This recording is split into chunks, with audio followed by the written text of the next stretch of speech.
try to jump the gun, I pulled back and I just did that. It's just a little signal. Go to your mat and then down. You say down when he goes there.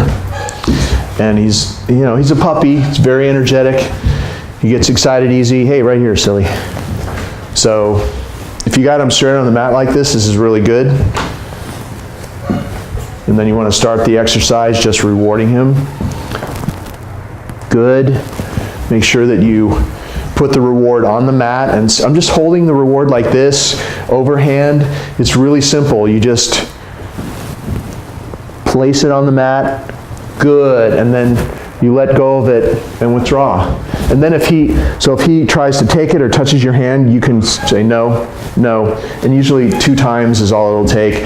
He's going to have to learn how to do it with you, so it's going to be a few days practicing until you get to how I'm doing it with him right now.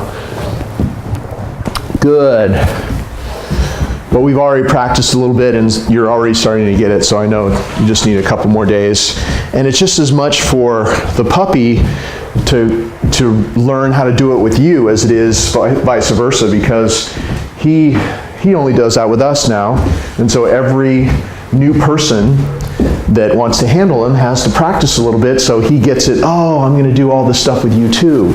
That's just the way it works with all dogs. They don't just automatically start doing it just because.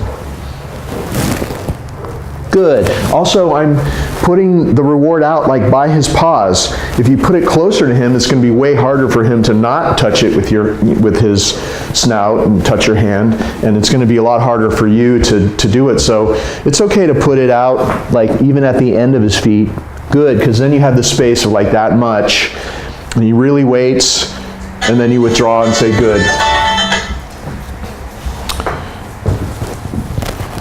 Good. So the delivery is so important, the delivery of the reward. If he was still in a downstay and you're walking around him and he was staying there, but you were giving him the food and he was grabbing it out of your hands and he was hyper and reactive, this exercise wouldn't help you much. But it's all about this part right here.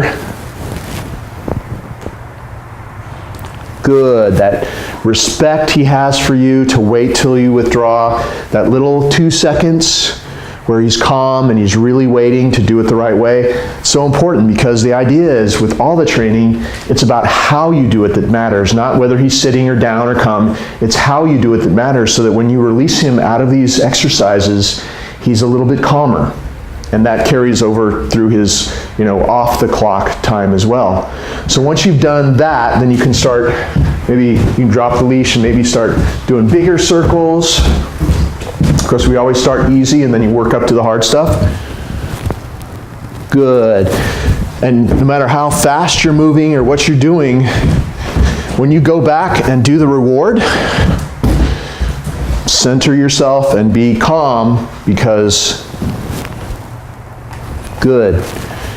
That's what he's going to soak up. If you're stressed out, if you're feeling unfocused or whatever, if you're in a bad mood, don't do this unless you can be calm and do it the way you see me doing it, because the dog will just soak up whatever is going on with you. So it's really important to, when you're doing this, he's only as calm as the person doing it with him. So now I'm going to do some harder things, like maybe I'll sit down over here. This is usually an invitation for the dog to get up when you sit down on a piece of furniture. Good. You always come back, no matter what you do, you always come back. Good. In front and reward the same way. Maybe sitting in this chair, trying to cause bigger distraction. Good. And obviously there's a million things good that you can do in your household to distract him. I'm just doing a few very basic things that, just enough so that he really gets it. No matter what happens, no matter what you do, no matter what noises come up, he stays there. He only leaves there when you release him in a very specific way. But you can add other things at your house too. So now I'm going to go through this hallway door, disappear, and make some noise back there. So now we're going to start doing the harder things. If you're going to do anything that you think is going to be hard for him, it's okay to remind him, down.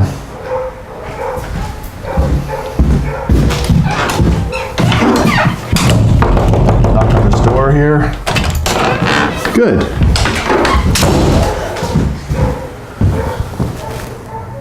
Good. And if he does something exceptional, give him a bigger reward. He'll see the difference. And that'll help you too. Down. So this is usually the hardest thing, knocking on the front door. Good. And I'm giving him a double reward because that was exceptional. So the harder the thing is that you practice with him and that he's successful with, the bigger the reward. This is usually pretty hard. I'm also going to do the mail flap, and I'm going to ring the doorbell, and I'm going to knock. Good. Big reward, of course, because that was very exceptional. Good. These are all things you should do at your house. The hard part, the challenge for the owner is, nope. If he tries to get up before you release him, you say no, and usually he'll go back. The hardest part for you is to, just get my moves down and get him used to doing this with you. Because once I leave, of course, he's gonna not quite think that he has to do it for a day or 2 or 3. It's always different because I'm not there anymore. So that's why I make the videos and we spend some time practicing with you. So just stick it out for a few days. And the bottom line is, if you do this like I'm doing it, you'll get what you see here. So just kind of a cool down now. Just kind of finish off the way we started, which is the walking around, just the basic downstay. And then one last reward. Good. And now he may have some anticipation and try to get up before I release him, but I'll show you how to practice that. No. So he gets up, he makes a mistake, you say no, he goes back, and then you go back to that step and do that step. Nope. So every dog has their little thing that they can't quite get over, and right at this point in the training, this is his little problem, and I'll show you how to get over it. Hey. Okay. So we're going to just do that really quick. One more time. Sit. Go to your mat. Down. One more, a little bit better of a better release. He kind of went into puppy mode, got distracted by the tag there. Okay, that's what you're looking for. He's looking up at you. Sit. And we're just going to put him right outside because he deserves a break. Having him sit at the doorway, stepping out first, stepping back. Okay. And then on the outside, he walks through with me. On the outside, have him sit. And then unclip his leash. You can hold on to his collar, unclip his leash, pat his chest, go. And now he can go get some water or something, run around, go to the bathroom. And that's a great way to do the exercise. Bring him in, because you know he's gone to the bathroom already. He's empty. Do the exercise, and then the doorway thing, the exercise. Bring him off the mat, do the doorway exercise.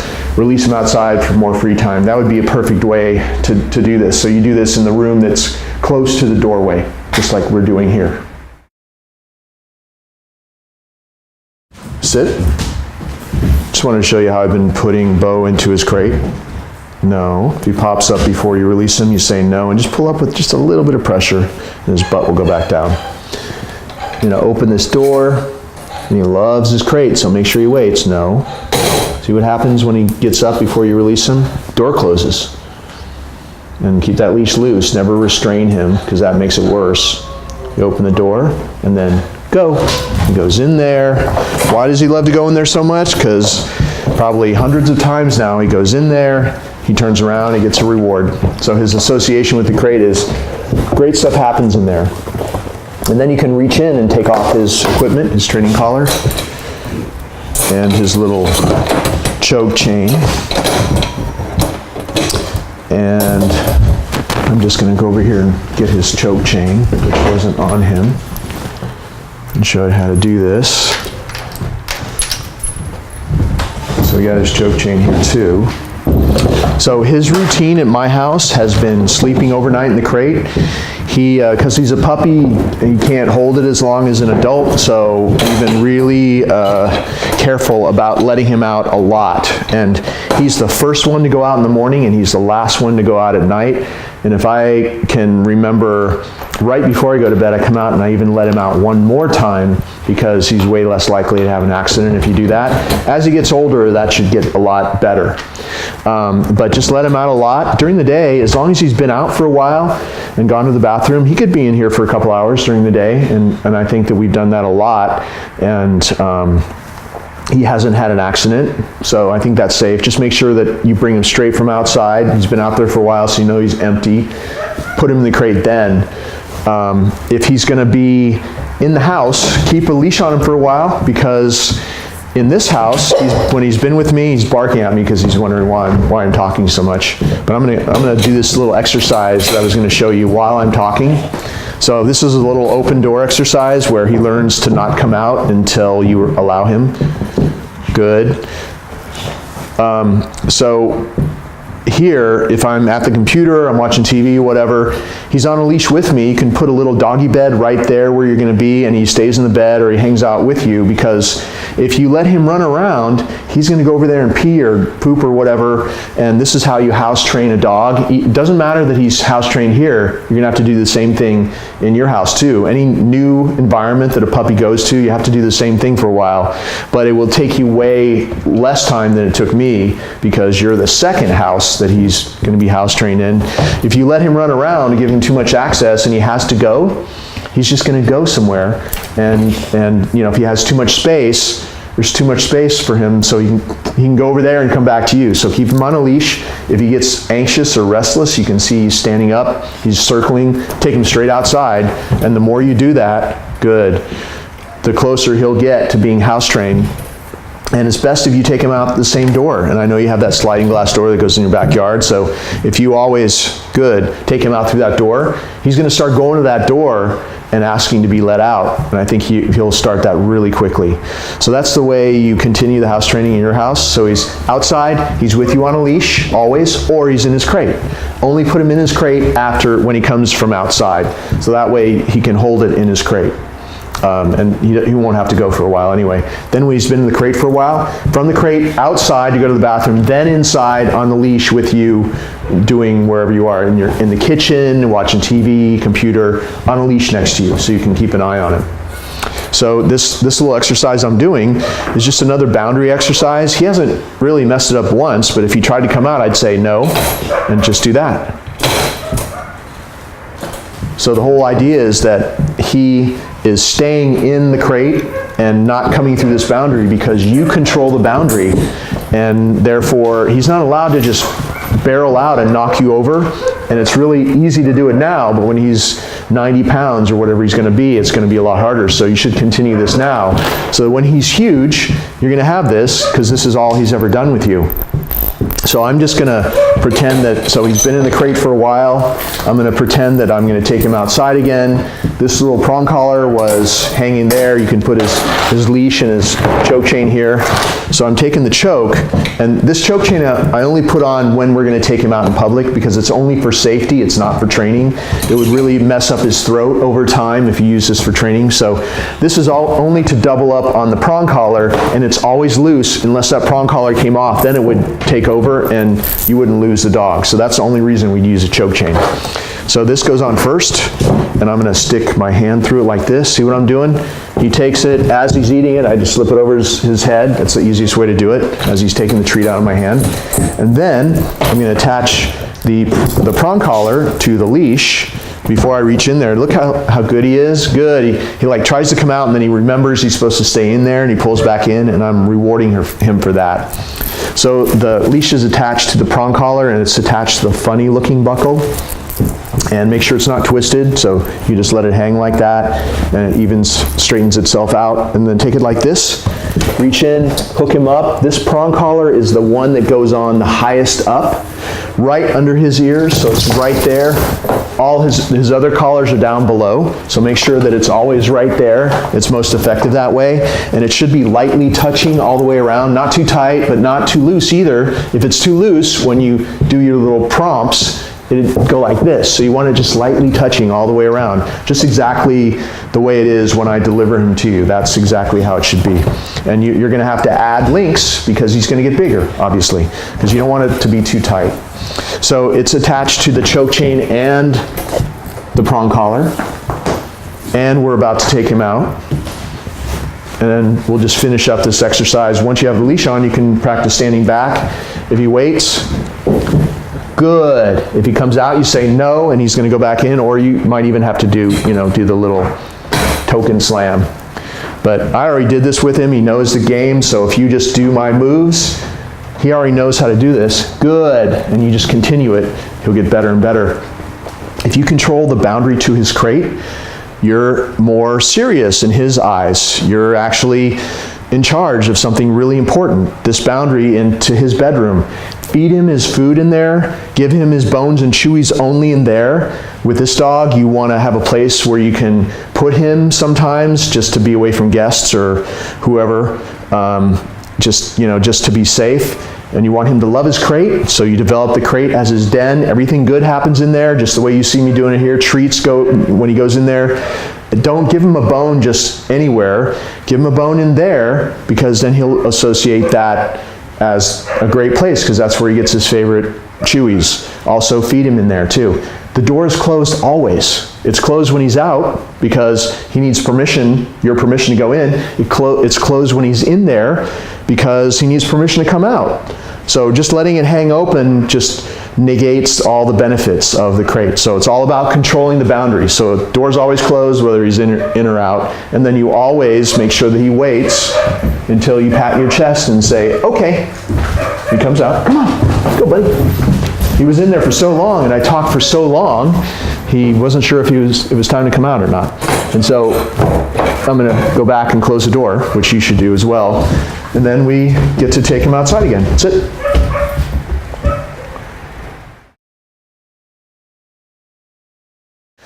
I wanted to film a little situation for you that just happened and just show you what to do in this type of situation. Come on in. So we have a cleaning person coming in with a bunch of stuff. He doesn't know she's coming in. He walks through the front door. So come. Good. That's one thing you can do. Call him away. Somebody surprises you like that, call him away. And come on in. Maybe just put that down over there. And she has all her equipment. He wants to go back to her. Come. If you call him to come to you just a few times, see, he won't even go over there. He'll pay attention to you. We practice this so much. But if he does, you just keep doing it. If you don't have food, pretend, see, I have no food. Come. Good. Pretend like you do have it. After a while, he'll come to you every time without the food. You don't need the food anymore. He'll always come to this target.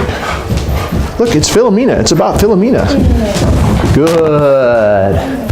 So I thought that maybe he would be jumping on her, and he probably would have started, but I called him away. So I think that is the main defense against somebody even showing up unannounced, whether it's a friend, a workman, a family member.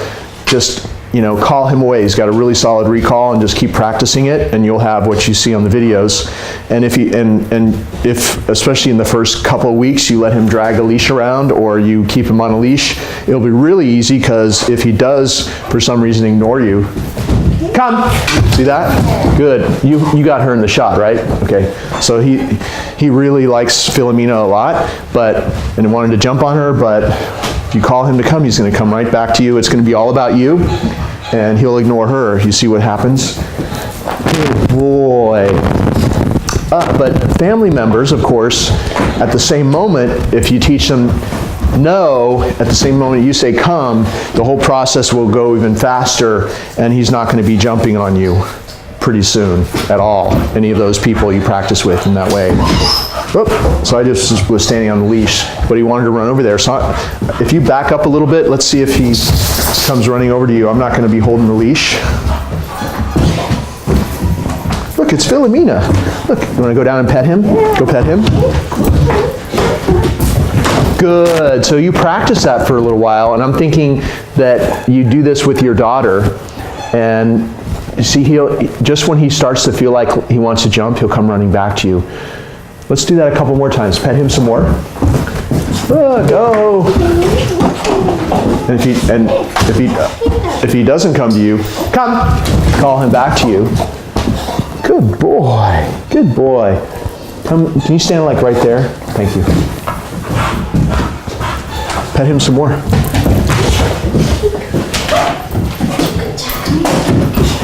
Good. So he'll keep running back to you, which is exactly what you want. And what's happening is, I called him away from so many people.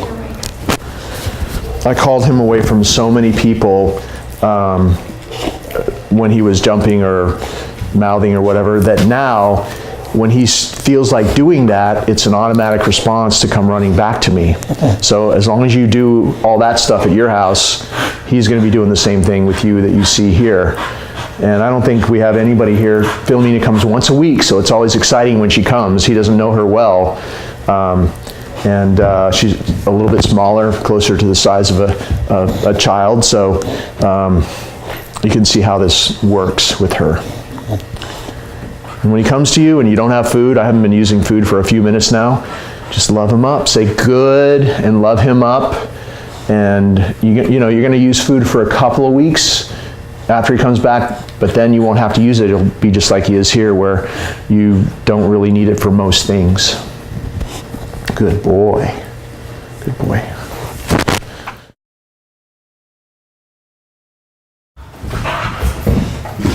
Sit. Good. We never repeat a command. And you're never going to do training without the leash, because off-leash is a very advanced level of training that nobody ever gets to until the dog is perfect on leash. The way that you get to off-leash is by using a leash until the dog never makes a mistake again. So if you don't have to have him sit, for example, don't tell him to sit unless you're serious and you have the leash, because then if you ever needed that in a real life situation, you probably would have it if you practice in this way. So, and as you can see, stay is built into sit, but I didn't say stay. I never use stay. He doesn't know what stay means. But sit means to stay there until you come back and release. And the release to be free is just with your right hand, go.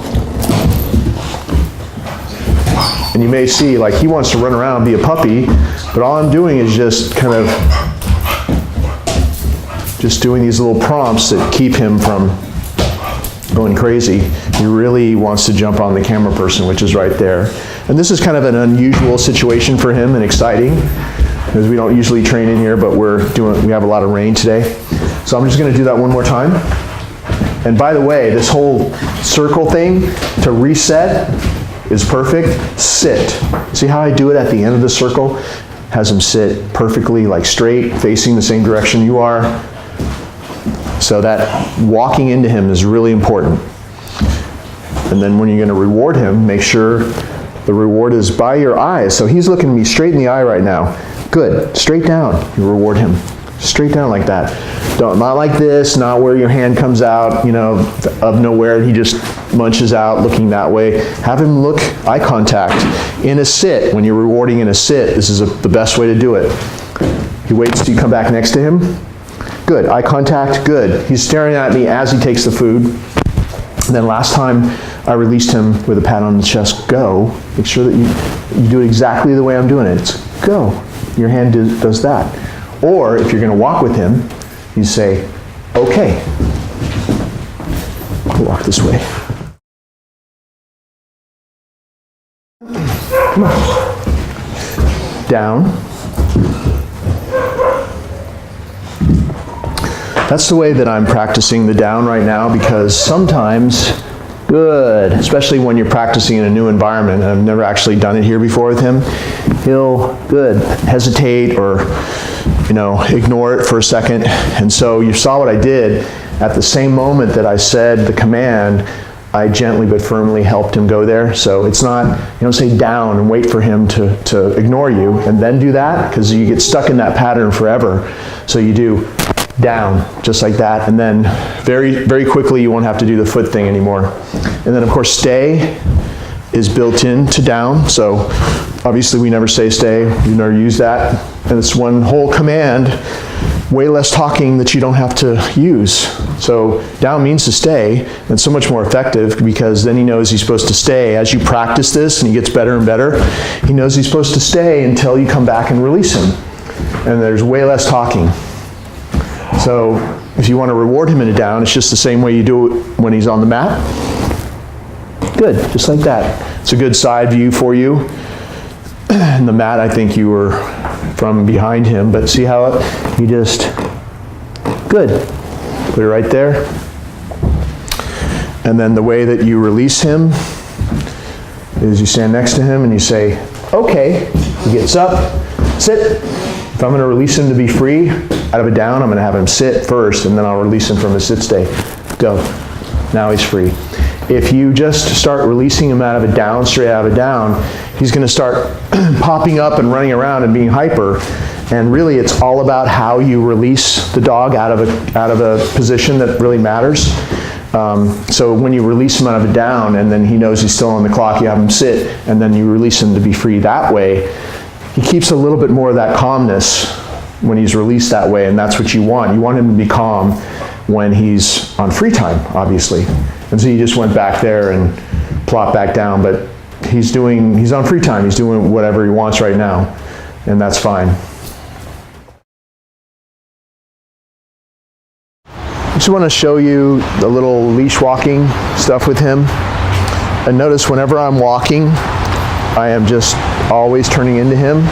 One of the reasons that he walks so well with me is because I always turn into him. And your body's doing most of the work, see? And then if you do need to use a leash, you can notice that it's been loose this whole time. It's just about a prompt. It's like you're tapping the brakes. Okay.